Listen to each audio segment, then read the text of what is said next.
pour Tahiti Moréa, vous écoutez Taoui FM sur le 107.3 et le 97.8. Taoui FM. Aujourd'hui, je reçois Florence Huel qui vient nous présenter les fées éphémères. Alors vas-y, qu'est-ce que c'est ? Alors, c'est le nouveau spectacle de l'école de danse André Chan. Et cette année, on a choisi de vous faire rêver et de vous présenter un spectacle sur les fées. Voilà. Les fées, alors les gentilles fées, les sorcières. Non, il n'y a pas de sorcières. Il y a des petites fées méchantes quand même. Non, il y a pas de sorcières. En fait, c'est vraiment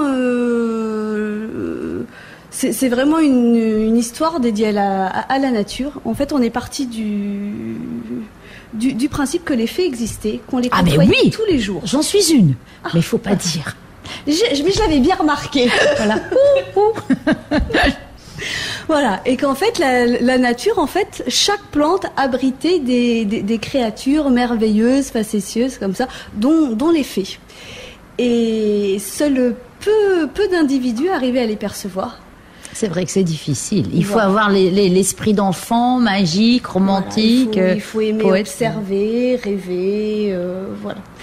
Et du coup, le personnage principal de notre petite histoire, en fait, elle a cette capacité-là. Parce que c'est encore une enfant.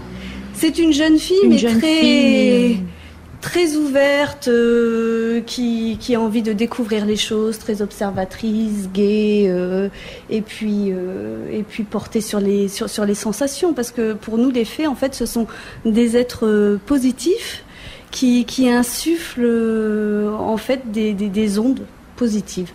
Donc c'est un petit peu comme si elle distillait dans la nature tout autour d'elle un traitement anti-morosité, ou voilà, c'est des petites choses. C'est vrai qu'on imagine bien et on voit peut-être la fée Clochette, la fée de Cendrillon, la fée toutes ces fées-là, ça c'est leurs copines.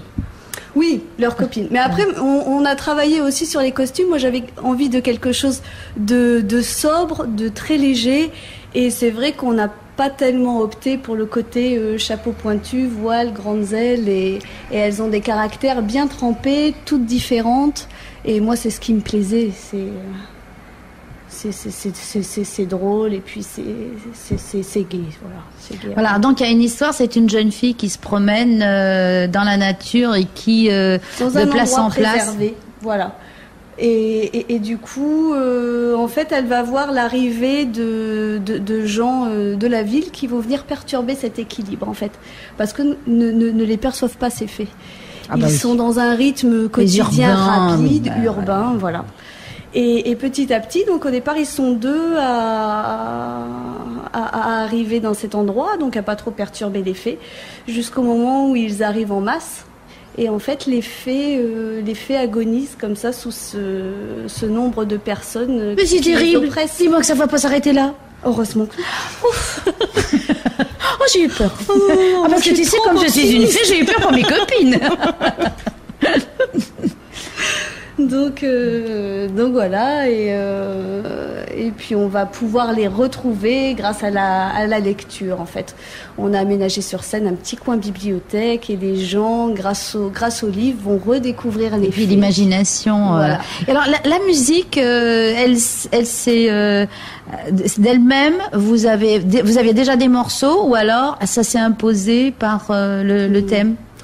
Moi, je travaille beaucoup sur les sensations. C'est-à-dire que quand on choisit un thème, il y a plein de choses qui me viennent comme ça. J'ai du mal à en parler, mais je perçois très bien l'univers que je veux créer.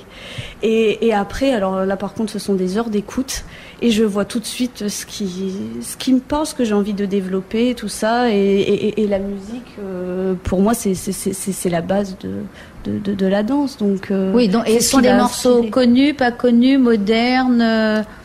La plupart des morceaux ne sont pas connus. Moi, j'aime que les gens puissent entendre d'autres choses. Oui, parce que ça permet de ne pas se projeter non plus quand tu entends un air trop connu. Hop, on a des références. Ce qui fait que là, il y a quand même le côté mystérieux de la découverte. Tout à fait. Puis avec des styles de musique très différents, puisqu'on a des styles de danse. Oui, qu'est-ce que pour mémoire, pour nos auditeurs? On a de la danse classique, de la danse contemporaine, du modern jazz, du hip-hop et du flamenco et de la sévillane. Voilà, alors tu me disais un petit peu le flamenco, c'est... Oui, voilà, c'est ça. Voilà, à moins qu'il y ait des auditeurs qui s'y connaissent.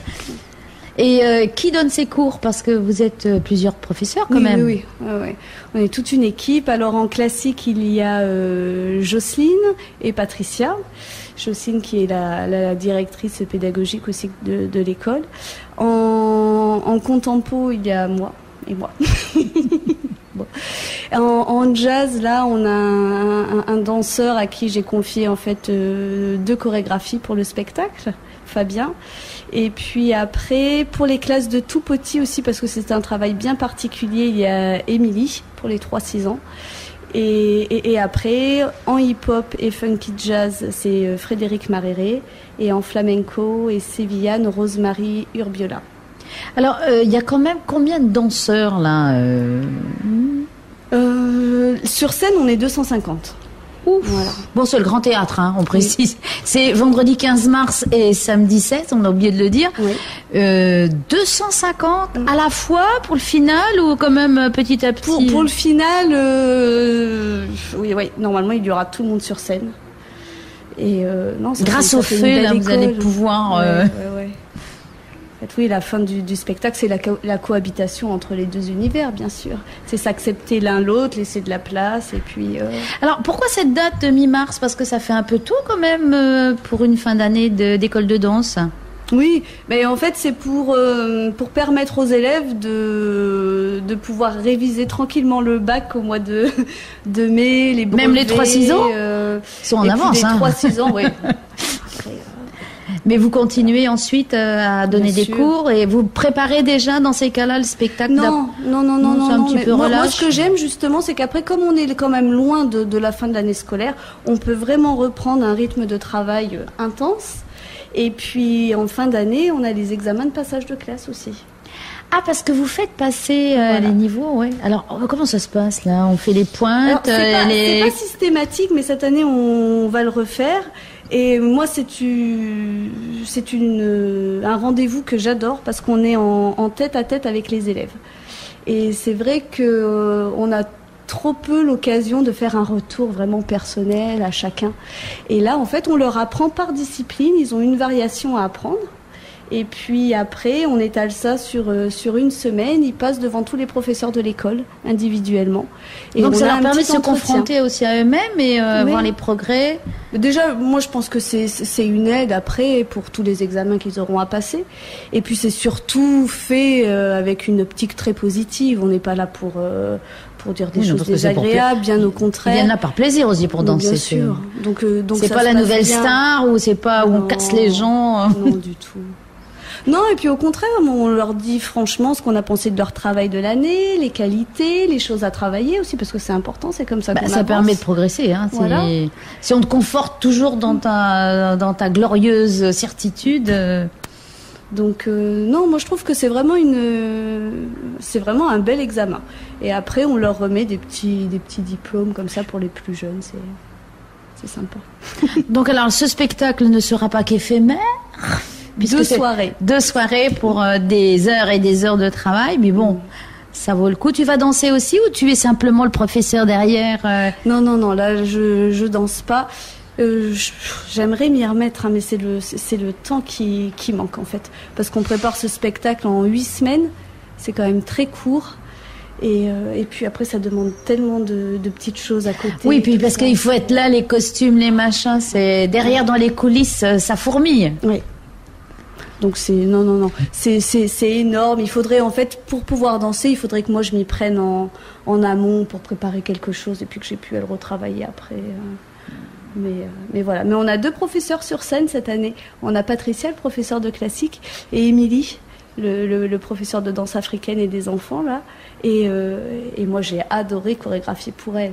C'était vraiment du bonheur. Mais écoute, on va se donner rendez-vous vendredi et samedi. Alors déjà, vous nous faites le plaisir d'offrir 8 places pour nos auditeurs. Alors ils n'ont qu'à appeler 85 47 47 ou 47 48.